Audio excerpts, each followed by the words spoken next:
Hi friends, welcome my channel. இன்றைக்கி நம்ம வந்து ஒயிட்டு சம்பங்கி பல்போட பிளான்டேஷன் தாங்க பார்க்க போகிறோம். இது வந்து ஆல்ரெடி இங்கேயே தான் நம்ம வச்சுருந்தோம். இப்போ பல்ல எடுக்கிற இடத்துலையே தான் நம்ம வந்து ஆல்ரெடி முன்னாடி செடி வச்சுருந்தோம். அது லாஸ்ட் இயர் பூத்து முடிஞ்சு திருப்பி பல்ப்ஸ் உள்ளே தான் இருந்தது. அது அப்படியே வச்சு அந்தளவுக்கு க்ரோத் இருக்கான்னு சொல்லிட்டு நம்ம எடுத்து வெயிலில் காய வச்சோம். ஒரு 10 to 15 days வந்து வெயிலில் காய வச்ச பிறகு தான் நம்ம வந்து இந்த அளவுக்கு ட்ரை ஆகி அதுக்கப்புறம் அதுலேயே நல்லா க்ரோத் வரும். ஏன்னா கிளைமேட் சில்லுன்னு இருக்கிறதுனால நம்ம வந்து வெளியே வச்சாலே அதுலேயே நல்லா க்ரோத் வரும். பாருங்கள் எவ்வளோ பெரிய பல்பு, அதில் சுற்றி எவ்வளோ பல்ப்ஸ்லாம் இருக்குது பாருங்கள். 2 பல்ப்ஸாக தான் நான் பிரித்து எடுத்திருக்கேன். இப்போ நம்ம வந்து செடியில் தரையில் வந்து நம்ம இப்போ அதுலேயே தான் நம்ம எங்கே செடி முன்னாடி வச்சுருந்தோமோ அதே இடத்துல தான் இப்போ நம்ம வந்து பல்ப்ஸை வைக்க போகிறோம்.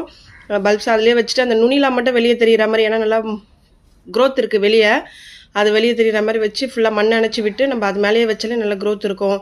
ஃபுல்லாகவே 2 பல்ப்ஸு, இது வந்து பெரிய பல்ப்ஸ் ஆகிறதுனால பெரிய செடியாகவே வரும். 2 பல்ப்ஸு குட்டி பக்கத்துலேயே வச்சுட்டு நம்ம வந்து மண் வந்து ரொம்ப வந்து இறுக்கமாக இருக்குங்க. வந்து லூஸு மண்ணாகவே இல்லை, கொஞ்சம் மண் கொஞ்சம் இறுக்கமாக இருக்குது. களிமண் கலந்த மாதிரி இருக்குது மண். கொஞ்சம் பனியாலேயும் மழையாலேயும் மண் அப்படி கொஞ்சம் இதுவாகிடுச்சு. சரி, நம்ம அதிலே வச்சுட்டு நம்ம தண்ணியெல்லாம் விட்டுட்டு க்ரோத் எப்படி இருக்குதுன்னு பார்க்கணும்.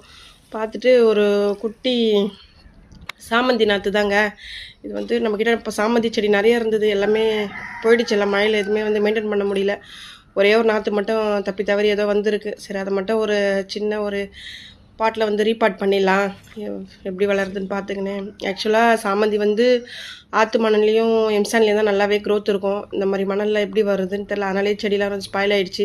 இப்போ கொஞ்சம் எம்சான் மட்டும் இருந்தது, அதில் வச்சு பிளான்டேஷன் பண்ணியிருக்கேன். எப்படி வருதுன்னு பார்க்கணும் இனிமேல் தான்.